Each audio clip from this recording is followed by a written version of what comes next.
Abra comigo, por favor, sua Bíblia em Lucas capítulo 12.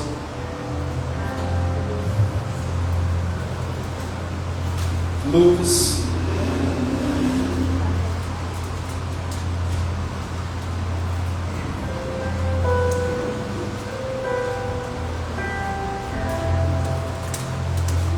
Quem achou, da glória a Deus? Lucas capítulo 12. Obrigado. Quem achou, da glória a Deus?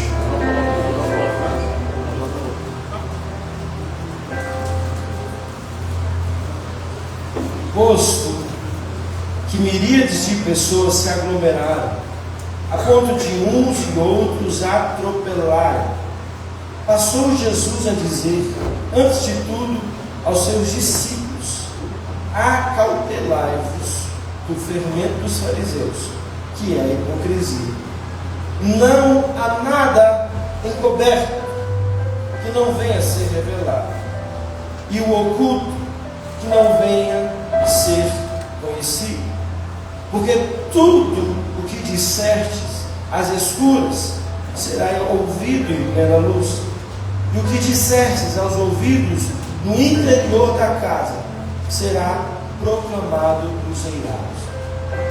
Perceba que Jesus, na oportunidade de conversar com milhares de pessoas, chama os discípulos para uma conversa em particular e diz assim: olha, está vendo esse monte de pessoas, essa multidão de pessoas? Espera aí, deixa eu ensinar vocês a guardar o coração de vocês. Eu vejo que Jesus estava preparando todos os dias que Jesus estava com seus discípulos. Ele estava preparando os discípulos para o momento em que eles não estariam mais com Jesus. Em outras palavras, Jesus está dizendo assim: não se deslumbre com essa grande multidão, e permita consertar o coração de vocês, dizendo para vocês que por mais que vocês façam qualquer coisa no secreto, qualquer coisa de forma escondida, tudo que você falar e que seja em um sussurro, nada disso ficará encoberto, nada disso ficará escondido. E essa semana, irmãos, eu estava meditando um pouco sobre tudo aquilo que nós temos guardado e seguido. Jesus, quando encontra, você já me ouviu falando sobre isso, eu não vou falar sobre isso de novo, mas só para introduzir. Jesus encontra aquela mulher samaritana em João capítulo 4. E quando ele encontra aquela mulher samaritana, ele diz assim: você quer uma água que nunca mais você vai ter sede? Ela sim. Aí Jesus fala assim: então traga para mim o seu marido. Jesus estava, de certa forma, apertando uma ferida para que toda aquela dor fosse exposta, para que então Jesus pudesse oferecer para ela a cura. Irmãos, a única pessoa que Jesus não pode transformar é aquela que você esconde dele. A única pessoa que Jesus não pode curar é aquela que você finge ser. Olha aqui, irmãos, eu já quero começar falando as coisas mais óbvias para você, no sentido de que quando nós vemos Samuel, quando vai escolher Davi, Samuel diz aquela frase que nós amamos, dizendo assim: Deus não vê como o homem vê. Porque o homem vê a capacidade, a habilidade, a oratória, o dinheiro, a influência, isso move o homem. Mas Deus não. Deus não vê como o homem vê. Deus vê mais profundo, tão profundo que a Bíblia diz que Ele esquadrinha o meu coração. Ele conhece as profundezas da minha alma. E o salmista vai dizer que antes de eu falar, Ele já sabe o que eu vou dizer. Então eu não sei qual é o tipo de cristianismo que você quer viver, no qual você quer fazer uma jornada, entulhando coisas e pecados e erros e feridas na sua vida. Coisas que você fez de forma escondida, escondendo de todo mundo.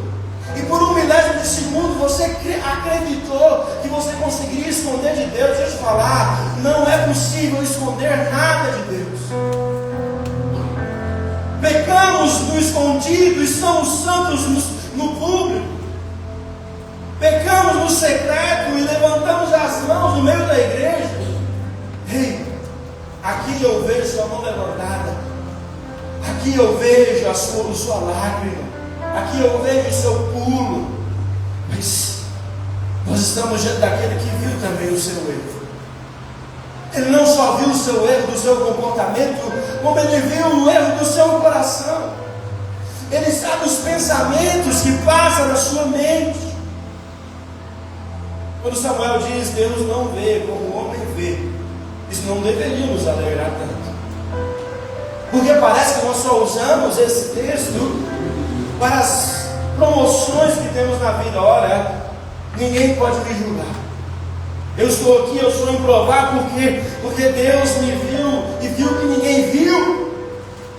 Então, irmãos, hoje eu quero trazer um novo entendimento. Deus não vê como o homem vê. Por isso, talvez, que muita coisa não acontece na sua vida. Eu sou manipulável. E olha aqui para mim, é fácil me manipular. Eu já vesti a carapuça de trouxa há muito tempo. As pessoas me enganam frequentemente. É só você chorar e o meu coração já quebra na hora. Eu estou te dando uma dica para você me manipular. É sério. No final das contas eu sempre vou acreditar em você. No final das contas eu sempre vou te abraçar. E você pode mentir para mim quando você for, se quiser mentir. Mas olha aqui, irmãos. Se eu tirar hoje tudo que você pode fazer, o que sobra de você? Se eu tirar o seu dom, o que sobra de você? Se eu tirar o seu talento, o que sobra de você? Se eu tirar a sua influência, o que sobra de você? Se eu tirar o seu recurso, o que sobra de você? No final das contas, e quando a luz só se apagar, irmãos, só você e Deus. E aí ninguém consegue mais manipular o Senhor. Nós falamos sobre ser uma igreja saudável. E na verdade eu descobri que eu estou tentando ser saudável desde quando eu nasci.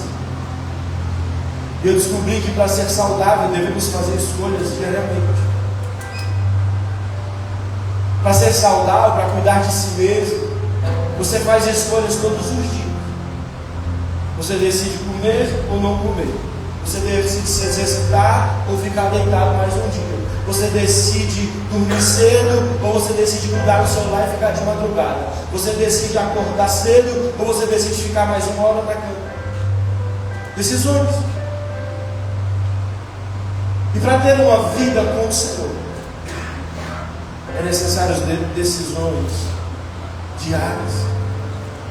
Ou você decide orar, ou você decide não orar, ou você decide resistir ao pecado, ou você decide ceder ao pecado.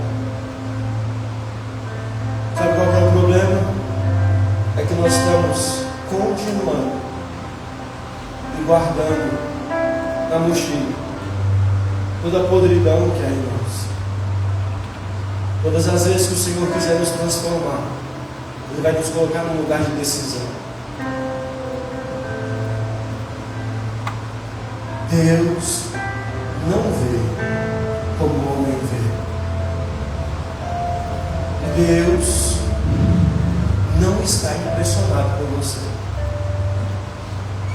Quando o pessoal da adoração ministra o louvor e vai bem, eu gosto de dar esse feedback, das pessoas se sentirem amadas. Eu vou lá e falo: nossa, Giane, foi tão bom hoje. Nossa, Lucas, você tocou tão bem bateria. E eu me impressiono. Nossa, Fábio, não, Fábio não. Nossa. Mas sabe que Deus, quando você executa uma tarefa bem feita, Deus não está lá impressionado. Porque Deus quer de nós muito mais quem somos do que aquilo que podemos fazer. Nós não nos impressionamos com as nossas habilidades, mas a minha Bíblia diz que Ele não resiste a um coração quebrantado. Nessa noite eu quero contar a história de um homem chamado Acã. Abra sua Bíblia comigo em Josué capítulo 6, por favor. Espírito Santo, aumente o nosso temor aqui nesse lugar. Aumente a nossa capacidade de ser santo aqui nessa igreja.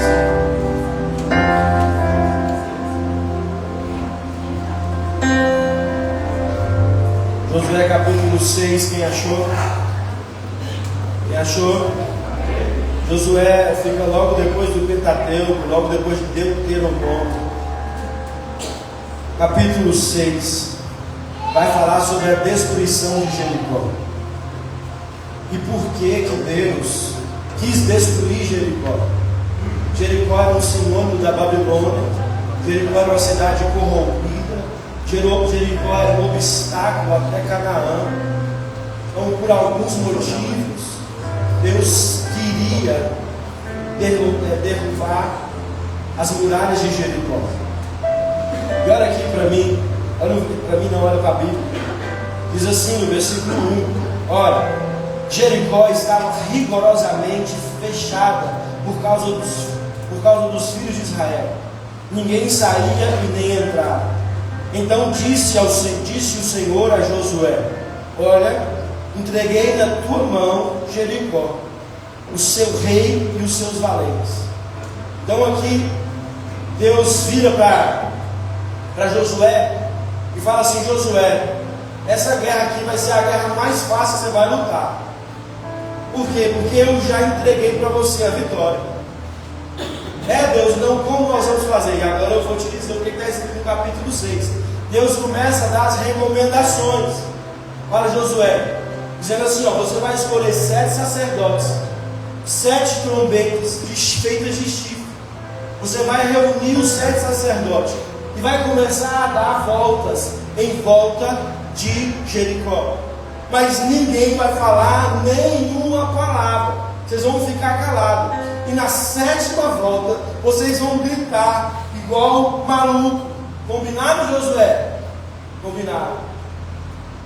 E aí ele fala assim: depois que vocês derrubarem, eu vou dar tudo para vocês. Mas é para fazer o seguinte: é para matar todo mundo. Os sacerdotes, os guerreiros, as mulheres, todo mundo tem que matar. Vocês vão pegar o ouro, a prata e vai levar para a casa do Senhor, e nada mais é para ser aproveitado. Mas eu quero ressaltar ainda, irmãos, o versículo 10. Olha para mim não, irmão, olha para a Bíblia. Versículo 10, Josué capítulo 6, versículo 10.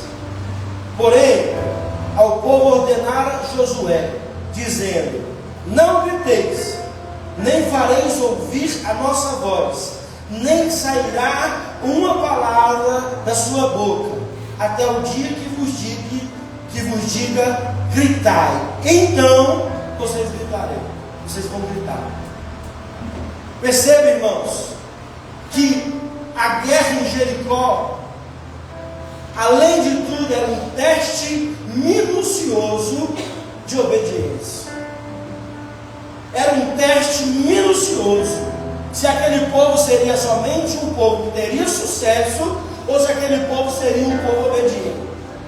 E aí Deus começa então a dar detalhadamente tudo aquilo que era para fazer. Irmãos, olha aqui para mim. Olha, calar a boca de um homem é fácil. Mas deixar as mulheres 7 dias sem falar nada, irmão, que loucura. E José falou: ninguém vai ouvir uma palavra da boca de vocês. Por quê? Porque senão, na hora que gritar, vai dar errado. Olha aqui para mim. Agora é para mim mesmo. Quando você entender que as batalhas que você está lutando em Deus não precisa de você gritar, não precisa de você murmurar, não precisa de você xingar. Não precisa de você dizer uma palavra.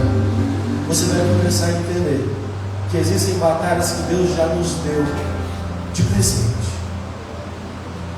Mas gritar, falar, pode tardar aquilo que o Senhor quer fazer na sua vida, no seu casamento, da sua família. Eu achei incrível essa direção de Deus. Vamos lá, vamos brigar, vamos guerrear. Deus, então como nós vamos fazer? Não, vocês não vão matar ninguém, por enquanto. Vocês não vão fazer nada, vocês não vão ameaçar ninguém, vocês vão dizer uma palavra. Mas quando eu falar para gritar, grita. Quando eu falar para orar, ora. Quando eu falar para botar para fora, coloque para fora. O Senhor está falando com você, irmão. As batalhas que o Senhor te deu, talvez você esteja atrapalhando essa vitória chegar na sua vida. Amém? Fala menos. Vira para o seu irmão aí, olha no olho e fala assim: você está falando demais. Fala menos. Agora os maridos, olha para a esposa, se você tiver coragem. Eu não tenho, mas se você tiver, vira e fala: você fala demais.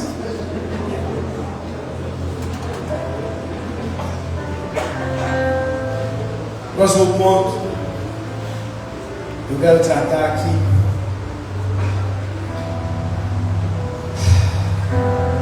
É o 17, olha a sua Bíblia aí, o 17, versículo 17.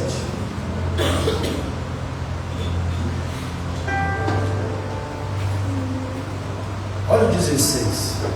E sucedeu que na 7ª vez, quando os sacerdotes tocavam a trombeta, disse o povo a Josué: gritai, porque o Senhor vos entregou a cidade.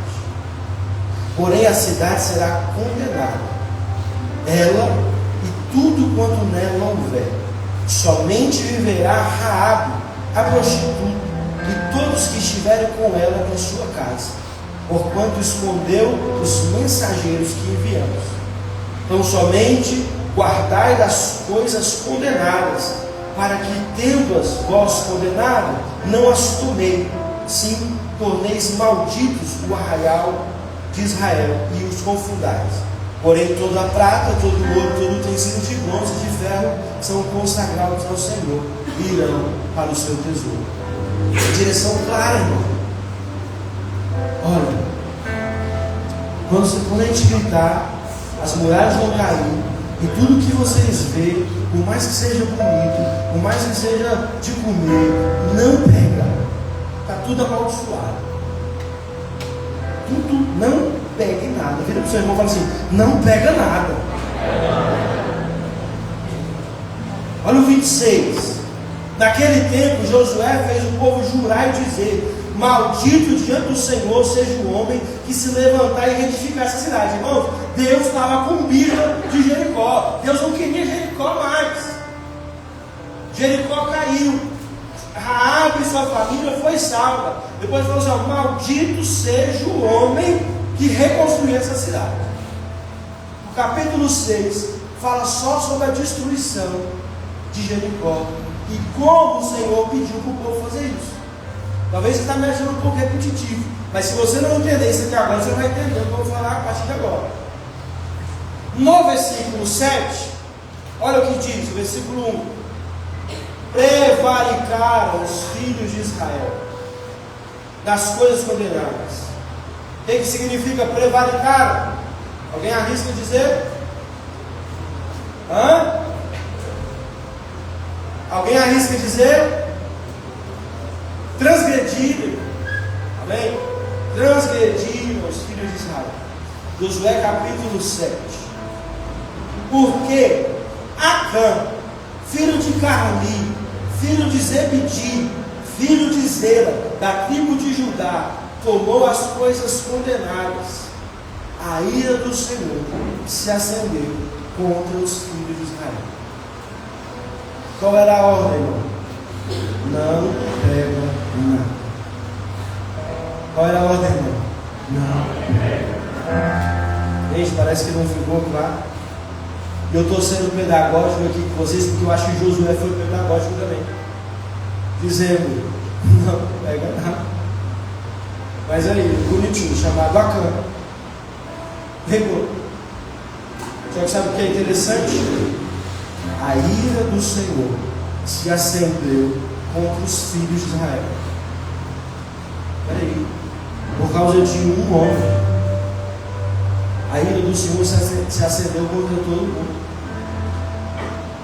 Na palavra passada, nós falamos sobre Jó, que oferecia sacrifícios pelos seus pecados e pelos pecados do seu filho. E na palavra passada eu falei sobre isso. Falei sobre Billy Graham, que quando entrava nos bares, os donos dos bares escondiam as bebidas. Eu deixei uma frase para você pensar nisso e refletir. Não sei se você fez isso, mas se as pessoas têm facilidade de pecar na sua frente, está denunciando o seu nível de santidade. Quando nós somos santos por nós e pelo ambiente que nós estamos. Quando nós nos santificamos por nós e pelo ambiente que nós estamos. Por isso eu já vi inúmeras vezes uma família toda destruída ser salvada do testemunho de um, e daqui a pouco contagia o outro, daqui a pouco o outro pergunta por que você é assim, daqui a pouco o outro fala, me leva na sua igreja. Uma família que estava amaldiçoada, de repente alguém se posicionou em santidade e conseguiu mudar a história daquela família. Quem já ouviu uma história semelhante a essa? E aqui também, agora negativamente, por causa da desobediência de Acã, Deus se irou contra todos os filhos de Israel. E aí o texto continua dizendo que depois de derrotar Jericó, eles continuaram. Tinha uma cidade menor chamada Ai. E olha o versículo 5 do capítulo 7, quando eles vão lutar, guerrear contra essa cidade chamada Ai. Na verdade, vem comigo um pouco antes do 3 para você entender. E voltaram Josué e disseram: não suba todo o povo, subam uns 2 ou 3 mil a ferir Ai. Não fadigueis ali o povo todo, porque são poucos os inimigos. Então olha aqui, Ai era menor do que Jericó, a ponto que Josué começa a economizar. Não, vamos mandar só 2 mil. Mandar só 2 mil que já é suficiente. 10 menores, vamos cansar o povo não. Estamos confiantes, não. Deus estava com a gente lá em Jericó, está tudo bem agora, então vamos lá. Olha o versículo 5. Os homens de Ai feriram deles os 36, e os outros perseguiram desde a porta até as pedreiras, e os derrotaram na descida, e o coração do povo se derreteu e se tornou como água. O que mudou? Contra Jericó, uma cidade muito mais poderosa, cercada por uma grande muralha, ninguém precisou nem falar uma palavra. Quem está comigo? Ninguém precisou falar uma vírgula. 6 dias calados para dar um grito, e a muralha que cercava aquela cidade caísse. Aí agora, onde a luta seria infinitamente menor, eles perderam a guerra. Humanamente falando, Josué foi um estrategista, igual o Lucas abriu o culto. Nós estamos no mesmo espírito, Lucas. Para as coisas que a gente acha que a gente dá conta, a gente não precisa mais de Deus. Não, Deus, o Senhor já foi bom para fazer uma grande coisa ali em Jericó. Agora vamos fazer o seguinte: diminui um pouco, não vamos ouvir Deus, nós vamos perguntar a Deus, vamos atacar, e claro que nós já somos bons o suficiente, vamos derrubar a próxima cidade. O problema, irmãos, é que a ira de Deus, que estava contra os inimigos, agora se voltou para dentro de casa. Eles só conseguiram derrotar Jericó sem 6 dias calados, dando um grito só. Por quê? Porque Deus estava com eles. Mas agora, por causa da transgressão de um homem, por causa do pecado escondido de um homem, Deus se vira contra Israel. E aí no versículo 7, Josué 7,7, Josué então vai orar, vai falar com Deus. Olha aí na sua Bíblia. Disse Josué: ah, Senhor Deus, por que fizeste isso? Por que fizeste o teu povo passar pelo Jordão para nos entregar nas mãos dos amorreus, para nos fazerem perecer? Tomara nos contentarmos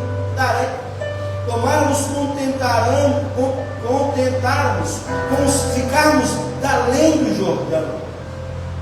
Ah, Senhor, que direi? Pois Israel virou as costas diante dos seus inimigos. Engraçado que Josué sabia orar. Na hora de orar ele fala: Senhor, eu te conheço. Eu sei que o Senhor poderia ter nos livrado aqui facilmente. Por que o Senhor nos deixou passar no Jordão? Nos deixou sonhar? Por que o Senhor nos fez derrotar Jericó para chegar aqui e perder? Para chegar aqui e cair? E no versículo 11, Deus responde: Israel pecou e violaram a minha aliança, aquilo que lhes ordenava, pois tomaram das coisas condenadas e furtaram e dissimularam, e até debaixo da sua bagagem puseram. Olha a resposta de Deus. Irmãos, Deus não se engane. Não se engane. Deus não está diante da sua sujeira. Tem muitos homens e mulheres sendo usados por Deus nessa nação. Usados por Deus nessa nação. Com a vida toda bagunçada. E cada dia a gente descobre um negócio aí. O problema é que nós temos que ter maturidade suficiente para perceber que Deus nunca estava lá. Porque Deus não se contradiz. Deus não se envolve com quem está vivendo uma vida de pecado.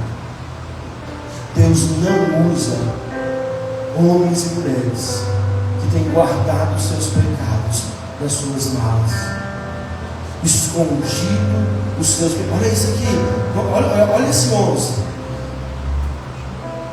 Pois tomaram das coisas condenadas, furtaram e dissimularam.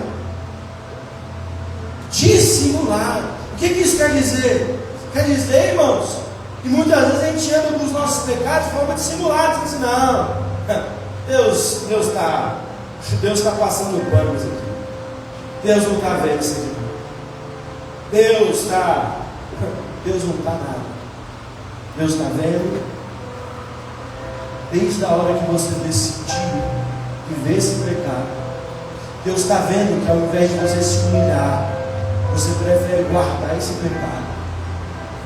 E você que está com um complexo de sucesso de Jericó, achando que Deus continua com você, mas você mal percebeu que a luz já tirou da tomada e o resto que brilha é só o restinho da luz. Eu não sei se tem muita gente aqui que é da época da televisão do caixotão atrás, né? Todo mundo, né? Né, Gustavo? E aí quando eu era criança eu falei: o David não é não.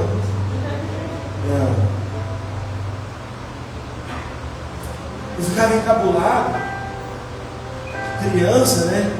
Eu tirava a televisão da tomada e o botãozinho ficava ligado. E eu falava: não é possível. Aí um dia Deus falou assim comigo: sabe quando você tirava a televisão da tomada e a luzinha continuava acesa e ela ia se apagando aos poucos? Assim Assim são aqueles que vivem no pecado e acham que o meu espírito ainda brilha. A luz só está apagando aos poucos, mas já não está mais ligado na fonte. Irmãos, você vai ter que decidir.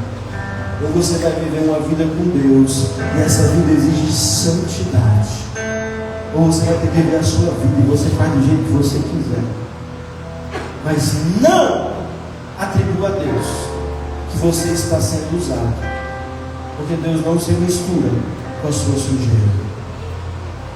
Não. E essa palavra, irmão, não é para você, é para mim também, é para nós, é para a igreja. Estamos em fase de implantação dessa igreja, e eu não quero um dia virar piada nessa cidade. Não, lá, ali, as pessoas pecam e ficam do mesmo jeito. Continua servindo, continua pastoreando, continua liderando, continua cantando. Lá, ainda que seja ele, que não viva de acordo com a vocação que o Senhor nos chamou, que eu seja o primeiro a ser expulso desse lugar. Não, irmãos, Deus não se envolve com a nossa sujeira. Tem alguém aqui comigo? Deus se envolve. Vocês pecaram contra mim e achou que eu ia continuar? Faltou Deus falar assim. Olha o versículo 13. Dispõe-te, santifica o povo e diz: santificai-vos para amanhã, porque assim diz o Senhor, o Deus de Israel: há coisas condenadas no vosso meio, ó Israel. Os vossos inimigos não poderão resistir, enquanto não eliminares do vosso meio as coisas condenadas. Ei, olha aqui para mim. Às vezes a gente fica assustado um pouco com o Antigo Testamento. É tanta morte, é tanta, né? Mas olha aqui a graça. A graça. O Senhor já sabia quem era. O Senhor já sabia que era Acã, ó, filho de Carmi, neto de Zebedi, bisneto de Zera, da tribo de Judá. Deus sabia até o endereço dele. Mas aí Deus diz: ó, por causa desse, vocês vão perder a guerra. Olha aqui. Porque se vocês não perder a guerra, vocês não vão saber o preço do pecado. E depois que Deus deixa claro que o pecado pode custar caro. O pecado da sua vida, irmão, pode te trazer prejuízos dentro da sua casa. O pecado da sua vida pode destruir o seu casamento. O pecado da sua vida pode te empobrecer. Eu vi, irmãos, eu vi de perto pessoas perderem tudo. Eu tinha um amigo, esse cara tinha um potencial absurdo. Quando o pastor Jonas foi começar o discipulado, colocou o pastor Igor Massal sentado na mesa, que é o nosso vice-presidente, e colocou esse amigo meu, os dois juntos, e falou assim: nós vamos começar juntos o processo. Começou junto, dava o mesmo alimento, ensinava as mesmas coisas, dava a mesma atenção. Só que esse amigo meu tinha 100 vezes mais potencial do que o pastor Igor. Mas esse cara sempre decidia pelo pecado. Era um homem próspero, tinha uma frota de van escolar, tinha casas, tinha lotes de condomínio, tinha casamento, tinha uma família bem estruturada, 3 filhos. E ele foi dando cada vez mais um passo. Cada vez mais um passo. Cada vez mais um passo. A última vez que eu vi ele, ele era um morador de rua, pedindo esmola para fumar pedra de crack. Um homem que tinha uma frota de van escolar. Perdeu tudo. Nessa primeira parte, eu só estou querendo te dizer que se você ficar com esse pecado, você vai terminar só com ele e não vai ter mais nada. Mas Deus diz: dispõe-te, que eu vou dar uma noite para esse povo arrepender. Amanhã de manhã nós vamos nos encontrar para conversar de novo. Mas avisa eles para eles se livrar das coisas condenadas. Porque enquanto não se livrar desses pecados escondidos, daquilo que eu falei para pegar, e pegou, e escondeu, e não coloca para fora, e vive de maneira dissimulada, achando que eu não estou vendo, fala para eles, eles têm mais uma noite para se arrepender. E amanhã de manhã eu vou passar por aqui de novo. Amanhã de manhã. A sua noite chegou no outro dia, versículo 15. Aquele que for achado com coisas condenadas será queimado, ele e tudo quanto estiver, porquanto violou a aliança do Senhor. Versículo 16: caiu a sorte sobre a tribo de Judá. No 17 diz sobre a família dos Araítas. No 18 diz: caiu sobre Acã, o filho de Carmi. Naquela época tinha um objeto que Deus falava através dele. Então lançava-se a sorte e Deus usava aquele objeto para falar qual tribo estava, qual família estava e quem era. Pois bateu o sino. É da tribo de Judá, é da família dos Zeraítas, e é o tal Acã. Olha, depois que Acã é descoberto, olha para mim, se você é descoberto, você não confessou pecado. Pecado é para quem se arrepende e está disposto a perder tudo. Se você foi descoberto, é porque você não se arrependeu. E aí, depois que Acã foi descoberto, no versículo 19, Josué diz: filho meu, dá glória ao Senhor, Deus de Israel, e ele rende louvores, e declara-me agora o que fizestes, não me ocultes. Respondeu Acã a Josué e disse: verdadeiramente pequei contra o Senhor, o Deus de Israel, e fiz assim.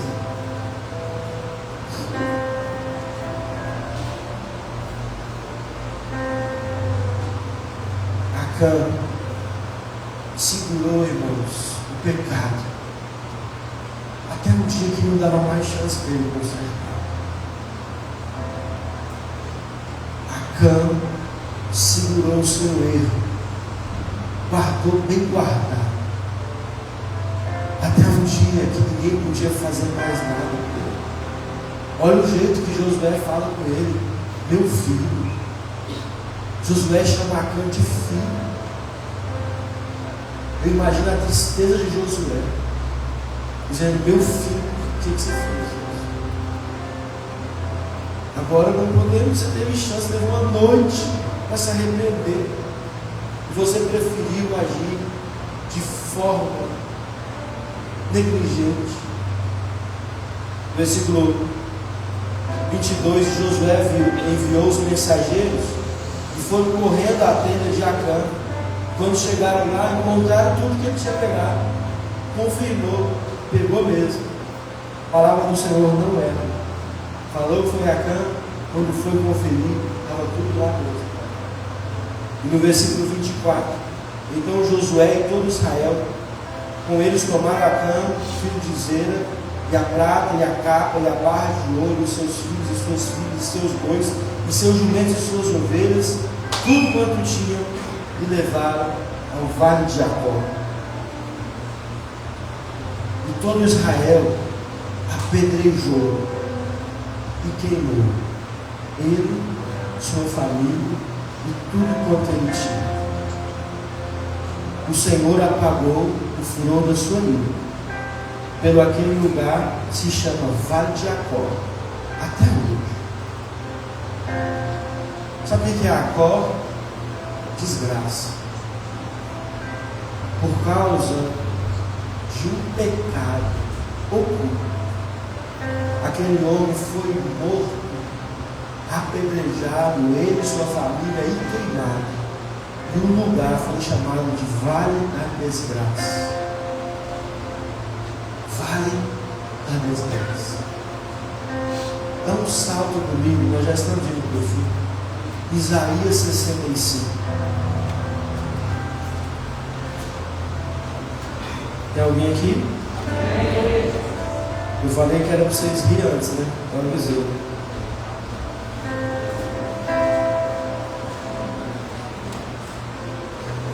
Isaías 65, versículo 10. Saron servirá de campo, de pasto das ovelhas, e o vale de Jacó, de lugar de repouso de gado para o meu povo, para me buscar. Agora, depois que o vale de Jacó se torna uma referência de pessoas que decidem levar o seu pecado até o túmulo, levar o seu pecado até o fim. Agora nós começamos a apontar para Cristo. Depois que o tempo passa, Isaías, aquele que muitas vezes prediz sobre o Filho de Deus, sobre o Cristo que teria perdão, ele começa a traduzir, não dizendo assim: olha, lembra do Vale de Jacó, a citação sobre o Vale de Jacó. Esse lugar que um dia foi uma marca de desgraça na sua vida, de medo, onde você corria de Deus e você escondia o seu pecado, eu vou transformar esse lugar em um lugar de repouso. Você não precisa esconder o seu pecado. Você pode se chegar diante do trono da graça a fim de obter misericórdia. Você pode acessar, não precisa você ter medo de Deus. Você pode pegar esse pecado, por pior que seja, e derramar ele aos pés da cruz. Você pode pegar toda essa dor, toda essa vergonha e apresentar diante daquele que é infinitamente bom. O problema é que o pecado nos gerou medo de Deus. Não, quando pecar, não corra de Deus, corra para Deus. Fala bem aqui comigo também, agora em Oséias.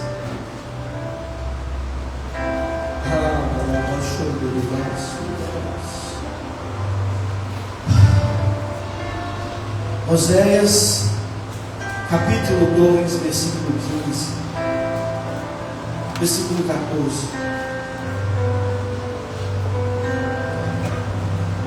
Olha para mim, abriu, Oséias 2, 14. Olha para mim, o livro de Oséias é o livro onde Deus pega um homem, um profeta, e coloca nele a dor de Deus, casando ele com uma prostituta. E Deus está falando assim: olha, eu vou te casar com uma prostituta, para você sentir o que eu sinto em relação à minha igreja.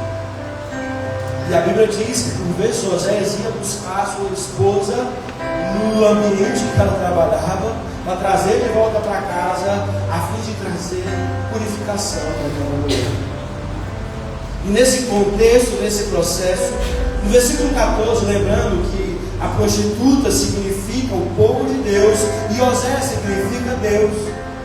No 14 ele diz assim: portanto, eis que eu entrarei e levarei para o deserto e lhe falarei ao coração, e lhe darei dali as suas vinhas e o vale de Jacó, porta de esperança. Será ela obsequiosa como nos dias da sua mocidade, e como no dia em que subiu a terra do Egito. O livro de Oséias é um dos livros que mais apontam para a vinda de Jesus e sobre como Jesus iria tratar então a sua noiva. A ponto que nós temos aquele texto bem conhecido em Oséias capítulo 3, versículo 3, que diz: olha, depois de 2 dias ele revigorará, e ao terceiro dia te levantará e fará viver novamente. Então conheçamos e prossigamos em conhecer ao Senhor.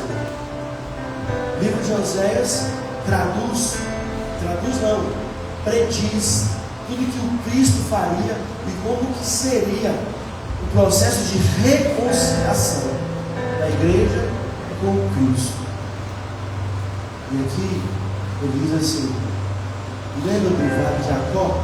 Outra citação, do vale da desgraça. Lembra do vale de Jacó que te assombrou e que foi uma marca da morte de um homem que escondeu o pecado? Mais uma vez ele está dizendo: não precisa ser assim.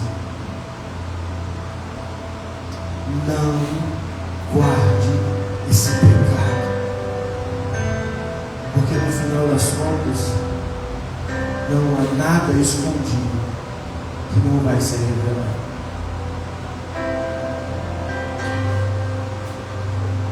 Eu creio que o Senhor escolheu quem estaria aqui hoje ouvindo essa palavra. Porque o Senhor está falando, igreja, vamos deixar os nossos pecados, vamos deixar os nossos pecados aos pés da cruz. Fica de pé em nome de Jesus.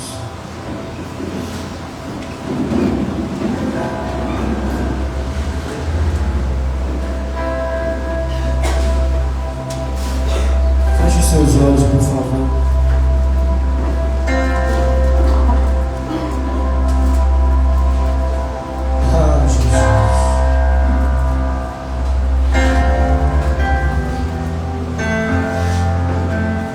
O Senhor é tão bom, o Senhor é tão rico em misericórdia.